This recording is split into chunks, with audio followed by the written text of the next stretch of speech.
Assalamualaikum warahmatullahi wabarakatuh.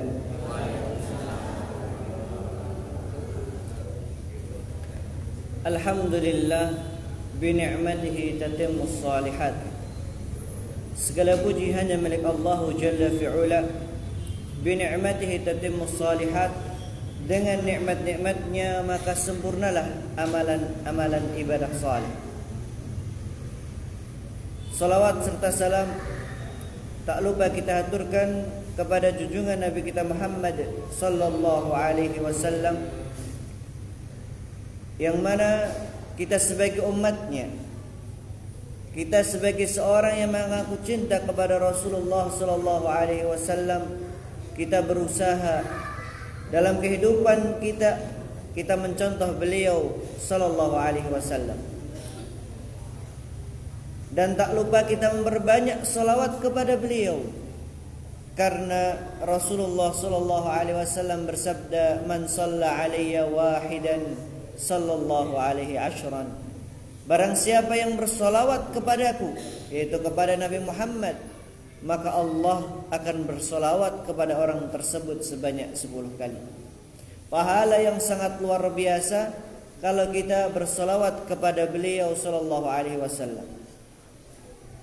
Tapi yang lebih penting daripada itu semuanya adalah bagaimana kita mencontoh, bagaimana kita meneladani Rasulullah Muhammad ibn Abdullah sallallahu alaihi wasallam. Jamaah sekalian yang semoga senantiasa dirahmati oleh Allah Subhanahu wa taala. Insyaallah taala pada malam hari ini dan seterusnya biidznillah azza wajal, kita berusaha untuk mensucikan diri kita. Mensucikan dari apa? Dari perbuatan dosa-dosa yang baik kita sengaja maupun yang tidak sengaja, baik yang kita ketahui maupun yang tidak ketahui. Karena Allah Jalla fi'ula berfirman, "Qad aflaha man zakkaha wa qad khaba man dassaha." Sungguh telah beruntung bagi mereka yang berusaha untuk mensucikan jiwa-jiwa mereka. Wa qad khaba man dassaha, dan sungguh merugi bagi mereka yang mengotori jiwa-jiwa mereka. Pada pertemuan di dalam pembahasan kitab Arba'in Nawawiyah, pernah kita membaca sebuah hadis, "Inna fil jasadi mudghah." Sesungguhnya di dalam jiwa kita terdapat segumpal darah. "Idza salahat salahal jasadu kulluh." Apabila segumpal darah itu tadi baik, maka seluruh tubuh kita pun juga akan baik. "Wa idza fasadat fasadal jasadu kulluh." Akan tetapi kalau hati tersebut, segumpal darah tersebut itu kotor, itu rusak, maka fasadat jasadu kulluh, seluruh badan kita akan rusak. Ala wahyal qalb, ketahuilah bahwa segumpal darah itu adalah jiwa, adalah hati kita. Dan Bapak-bapak sekalian, kitab yang akan kita baca adalah Ad-Da' wad-Dawa.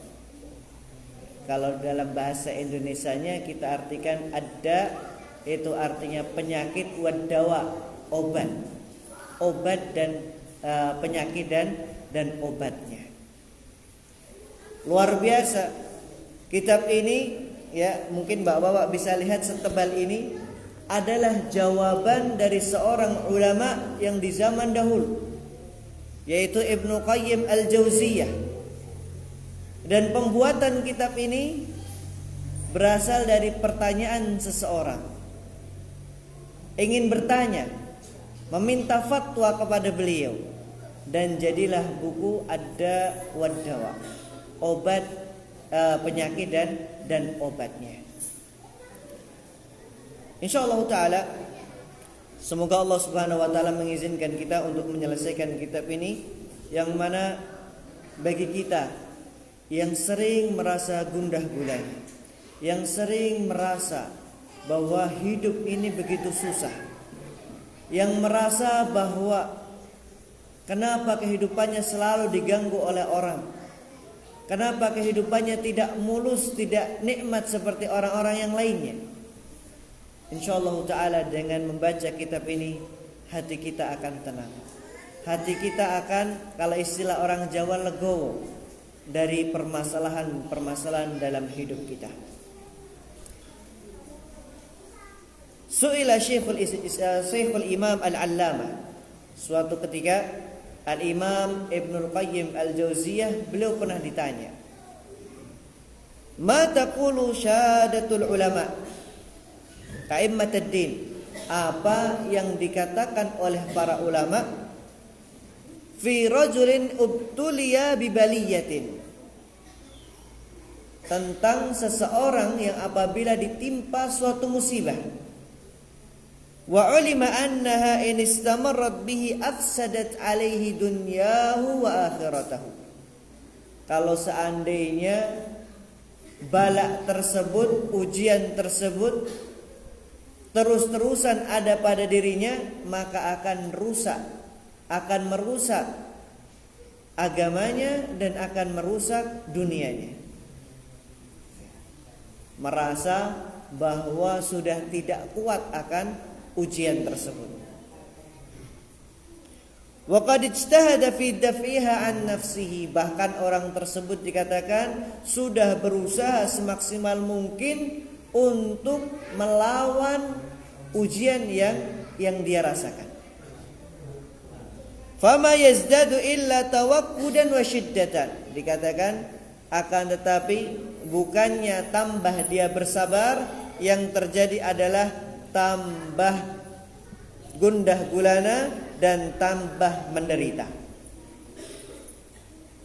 Famal hilatu fi daf'iha, akhirnya tanya, lantas bagaimana caranya untuk selesai dari ujian tersebut?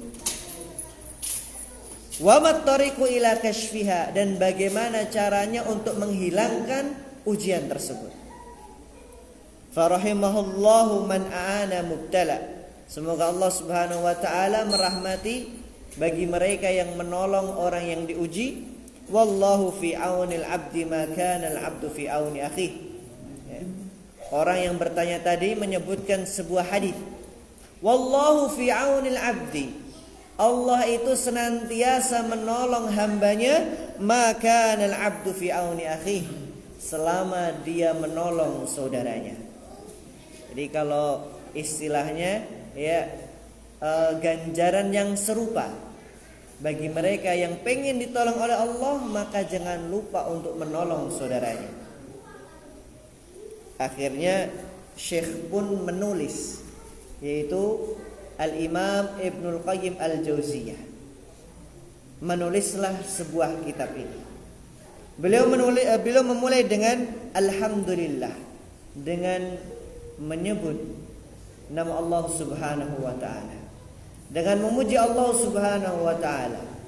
Kenapa? Karena senantiasa pujian itu hanya milik Allah Subhanahu wa taala.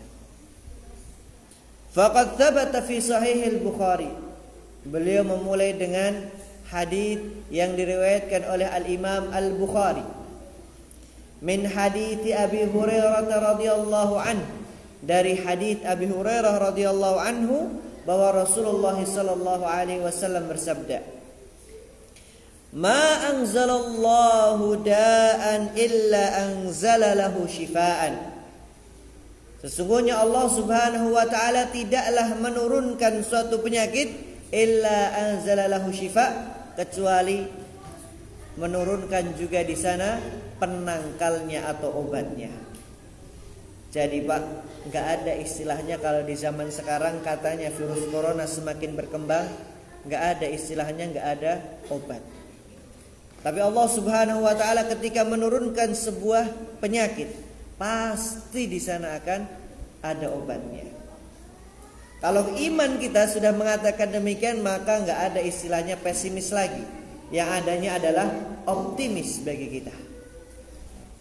Tapi kalau orang enggak mungkin ini, sudah akhir zaman, ya sudah. nggak ada kesempatan dalam dirinya untuk berusaha optimis. Maka Rasulullah Shallallahu Alaihi Wasallam mengabarkan kepada kita, tidaklah Allah menurunkan suatu penyakit kecuali Allah pula menurunkan obat atau penangkalnya. Wa fi sahih Muslim, kemudian beliau menyebutkan hadis yang diriwayatkan oleh Al-Imam Muslim dari sahabat Jabir ibn Abdullah radhiyallahu anhu. Rasulullah sallallahu alaihi wasallam bersabda, "Likulli da'in dawa." Setiap penyakit pasti ada obatnya. Fa idza usiba dawa'ud da bari'a bi'idznillah. Apabila suatu obat itu mencocoki penyakitnya, ya, maka akan hilang bi'idnillahi azza wa jalla. Akan hilang penyakit tersebut. Maka Pak, kalau istilah dokter itu nggak mungkin akan memberikan obat secara asal-asalan, tapi akan dilihat dulu penyakit ini karena apa. Maka hal yang diobati pun bukan, ya, contohnya penyakit pusing. Pusing itu banyak sekali alasannya. Bisa karena kehabisan duit, pusing Pak. Bisa karena SPP-nya nunggak, pusing Pak. Bisa juga karena memang ada, ya, saraf yang tidak benar. Dan juga karena alasan-alasan yang lainnya. Maka kita akan lihat bagaimana cara dokter tersebut akan memberikan resep. Kalau memang pusingnya karena sakit gigi, maka yang diobati adalah giginya. Begitu pula semua penyakit yang ada di muka bumi ini, baik itu di dalam diri kita ataupun nampak. Ketika suatu obat itu pas resepnya, maka insya Allah Ta'ala akan hilang penyakitnya. Kemudian dikatakan wa fi musnadil Imam Ahmad dari hadis Usamah ibn Syarik anin Nabi sallallahu alaihi wasallam, innallaha lam yunzil da'an illa anzala lahu shifa. Sesungguhnya Allah Jalla fi'ula tidaklah menurunkan suatu penyakit kecuali Allah menurunkan obatnya. Alimahu man alimah. Orang yang tahu pasti dia akan tahu. Orang yang memahaminya, orang yang ahlinya pasti dia akan mengetahuinya. Wa jahilahu man jahilah. Dan orang yang tidak faham maka tidak akan mengetahui obatnya. Maka disinilah, ya, betul apa yang dikatakan Rasulullah sallallahu alaihi wasallam, innamal ilmu bitta'allum.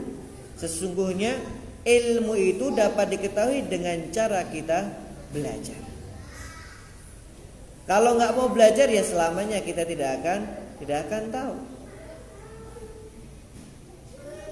Wa fi lafdin, dikatakan dalam riwayat yang lainnya, innallaha, sesungguhnya Allah, lam yadha' da'an, tidaklah menurunkan suatu penyakit illa wada'a lahu syifa, kecuali Allah juga akan menaruh di sana obatnya. Nanti kita akan membaca sebuah hadis yang sangat luar biasa, bagaimana ketika ada air yang kemasukan lalat, Rasulullah memerintahkan untuk apa? Untuk mencelupkan lalat tersebut ke dalam baru dibuang. Dan terbukti Bapak dan Ibu-ibu sekalian, ternyata menurut, ya, penelitian, dalam sayap lalat salah satu bagiannya ada penyakit dan bagian satunya adalah penangkalnya. Luar biasa. Kalau kita mau mencermati bagaimana Allah Subhanahu wa taala di dalam menciptakan makhluk-makhluknya. Qalu illa da'an wahidan, kecuali satu penyakit yang tidak dapat disembuhkan. Maka para sahabat pun bertanya, qalu ya Rasulullah ma huwa, wahai Rasulullah, apa penyakit tersebut? Maka beliau katakan, al-haram, yaitu penyakit kematian. Kalau kematian Pak nggak ada obatnya. Kalau yang lainnya insyaallah taala Allah akan menurunkan obat-obatnya. Kalau sudah Allah panggil, ya fulan ta'al, kembali kepada sisiku, maka tidak ada lagi obat untuk menangkal itu semuanya. Beliau katakan wa hadza ya'ummu adwaul qalbi war ruhi wal badani wa adwiyatiha, bahwa hal ini sifatnya adalah umum, baik obat untuk hati ataupun ruh, jiwa, ataupun badan, ataupun yang lain sebagainya. Wa qad ja'alallahu an-nabiyyal jahla da'an. Rasul sallallahu alaihi wasallam menyebutkan bahwa salah satu penyakit adalah kebodohan. Wa ja'ala dawa'ahu su'alal ulama, dan menjadikan obatnya adalah bertanya kepada para ulama. Allah Ta'ala berfirman, fas'alu ahla dzikri in kuntum la ta'lamun. Bertanyalah kalian kepada ahli dzikr, yaitu para ulama, in kuntum la ta'lamun, apabila kalian tidak mengetahui. Subhanallah. Ya. Insyaallah segala sesuatu pasti ada jalan keluar. Warawa Abu Dawud fi sunanihi, ada sebuah riwayat yang dibawakan oleh Abu Dawud di dalam sunan beliau dari sahabat Jabir ibn Abdullah radhiyallahu anhu. Qala kharajna fi safarin. Suatu ketika kita keluar untuk pergi safar bersama rombongan kaum muslimin. Fa asaba rajulan minna. Ya, ternyata salah satu dari kita ada yang terkena batu kepalanya. Akhirnya ya di kepalanya terdapat luka yang cukup serius. Summah salama, dan di suatu waktu dia pun juga ihtalama, mimpi basah. Selain kena batu, kemudian yang kedua mimpi basah. Fasalahu ashabahu, kemudian orang tadi bertanya kepada teman-temannya. Faqala hal tajiduna li rukhsatan fit tayammum, boleh enggak diriku untuk bertayamum? Padahal Pak, kalau kita tahu ya, dia dalam keadaan mimpi basah, dan mimpi basah cara bersesucinya adalah dengan mandi. Tapi di sisi yang lain, kepalanya dalam keadaan luka yang cukup serius, yang kalau seandainya dia kenakan air pada kepala tersebut, maka akan tambah parah. Jadi ada dua kondisi yang dia hadapi.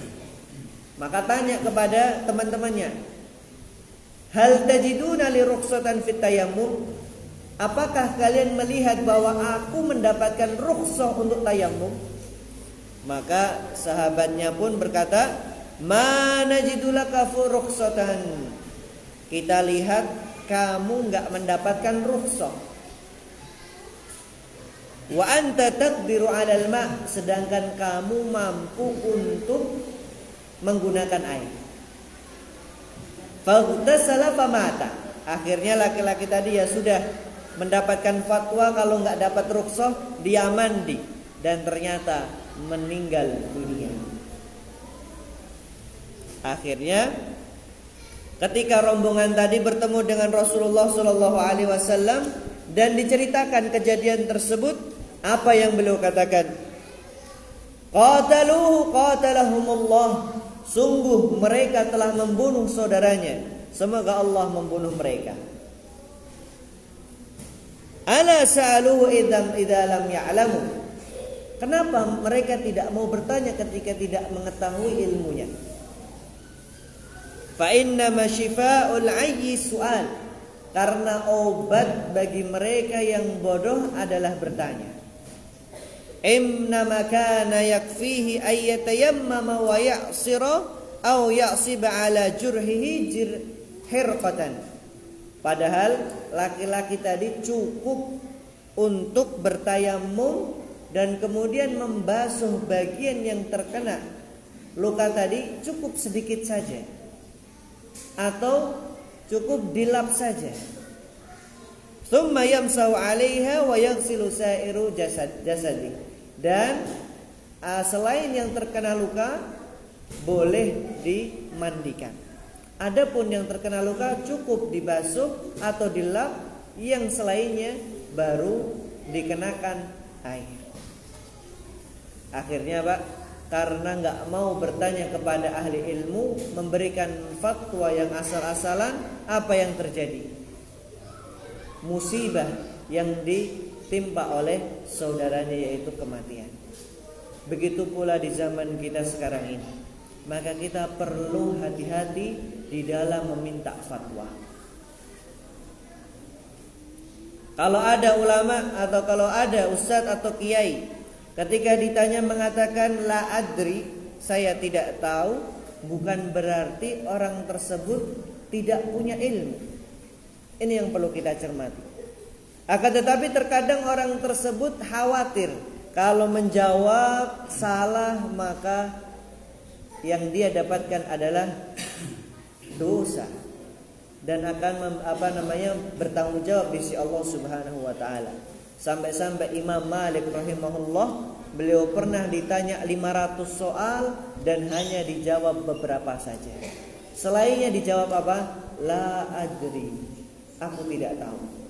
Ini sekelas Imam Malik rahimahullah taala rahmatan wasi'ah.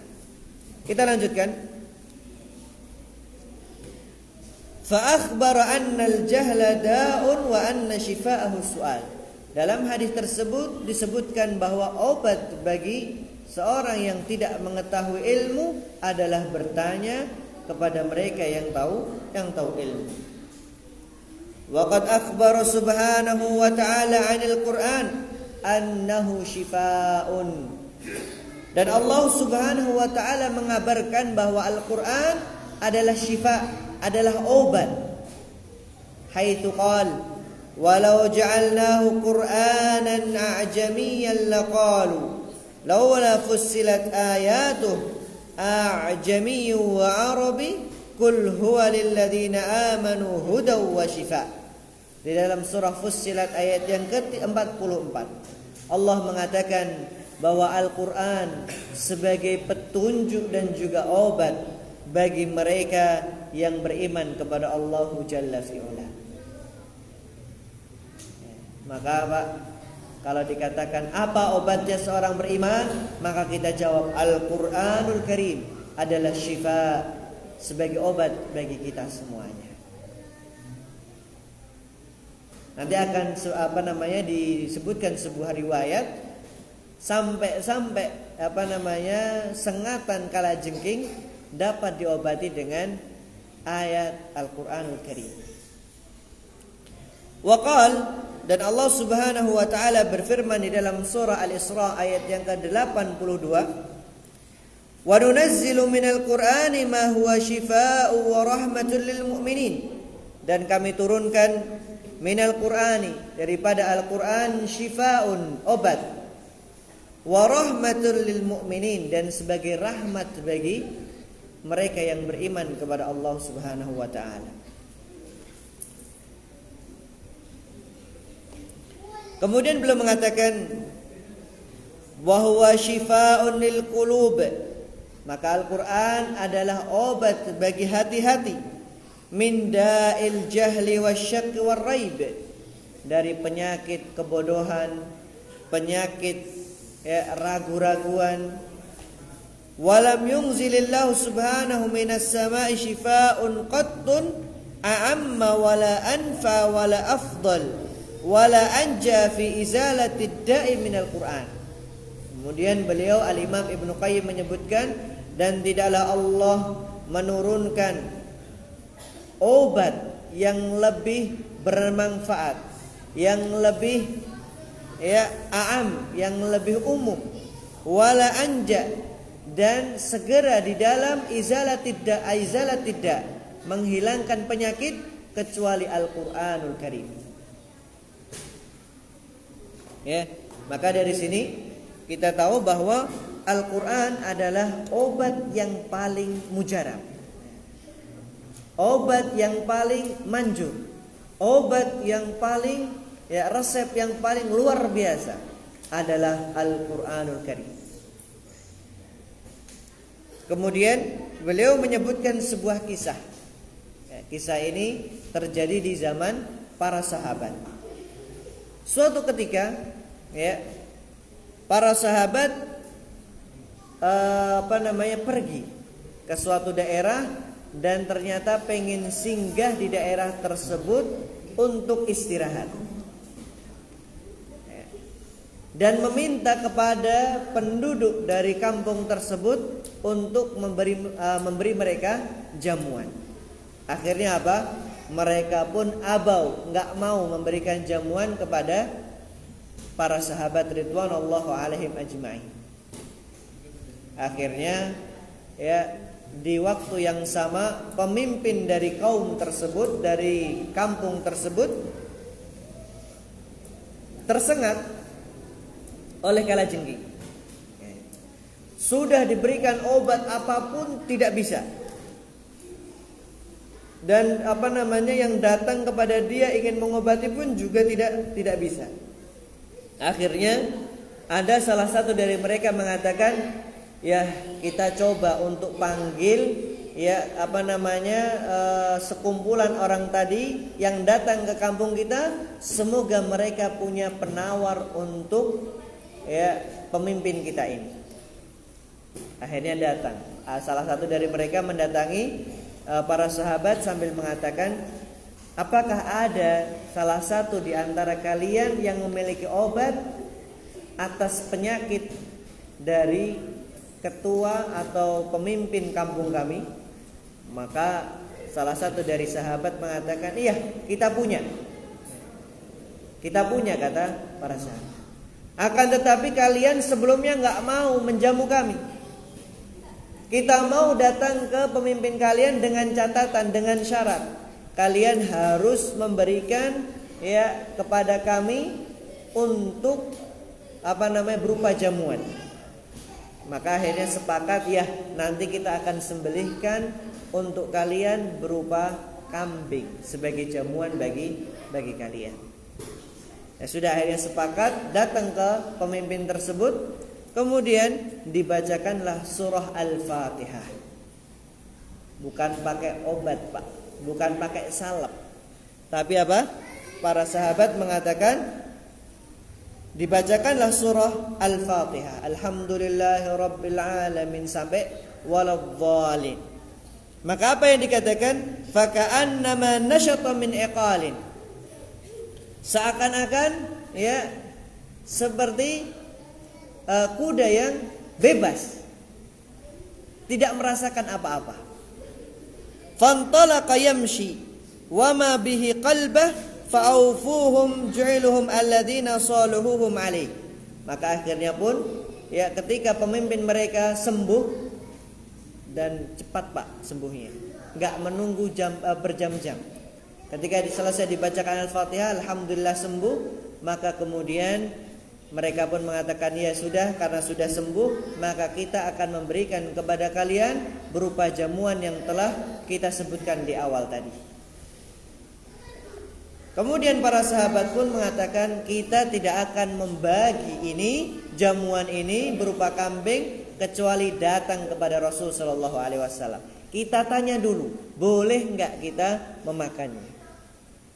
Maka akhirnya mereka pun datang kepada Rasulullah dan menceritakan kisah tersebut. Maka Rasul sallallahu alaihi wasallam berkata, "Wa ma yudrika anha ruqyah?"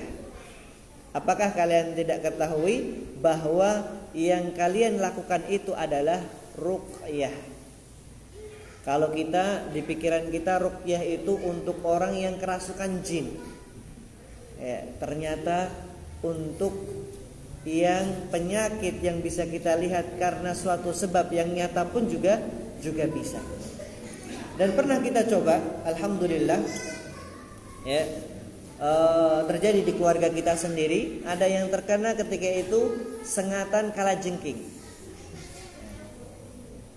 Dan kemudian apa? Kita bacakan ruqyah, kita bacakan Al-Fatihah, kemudian diberikan madu. Alhamdulillah, ya, semakin mengempes dan mengempes. Biidznillah azza wa jalla. Ini menunjukkan bahwa ketika Allah Subhanahu wa taala berfirman, "Wa nunazzilu minal Qur'ani ma huwa syifaa'un wa rahmatun lil mu'minin." Qad sadaqallahul 'azim. Maka sungguh benar Allah Subhanahu wa taala.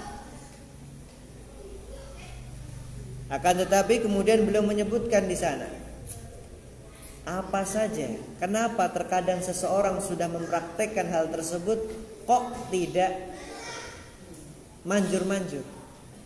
Ternyata ada sebab atau mawani, penghalang-penghalang yang menjadikan apa yang dia lakukan tidak diizinkan oleh Allah Subhanahu wa taala. Tapi yang sangat disayangkan, mereka berpikir demikian. Ketika obat yang diberikan dokter belum terbukti sembuh, dia mengatakan, mungkin dosisnya atau mungkin kita salah. Tapi ketika Al-Quranul Karim, ya, digunakan kemudian nggak manjur, berarti nggak benar. Langsung mengatakan demikian. Tidak pernah mengatakan kepada dirinya sendiri, oh siapa tahu ada cara yang salah, oh siapa tahu dosisnya kurang tepat. Tapi ketika apa? Ketika obat dari dokter, berhusnudzon kepada dokternya, siapa tahu kita yang salah atau dosisnya yang kurang tepat. Nah, ini yang perlu kita perbaiki dulu, ya, yaitu apa? Keyakinan kita kepada Allah Jalla fi'ula, bahwa Allah tatkala menurunkan penyakit pada diri kita pasti ada obatnya. Dan obat yang paling mujarab adalah Al-Qur'anul Karim. Kemudian beliau menyebutkan sebuah kisah, wa makahtu bi Makkah, yaitu Al-Imam Ibnu Qayyim Al-Jauziyah. Dahulu aku berdiam diri atau bertinggal di Mekah. Ta'tarini adawaun, ternyata aku terkena penyakit. Wala ajidu tabiban wala dawa, dan aku tidak mendapati seorang dokter ataupun dawa, obatnya. Fakuntu u'aliju nafsi bil Fatihah, akhirnya aku mengobati diriku dengan surah Al-Fatihah.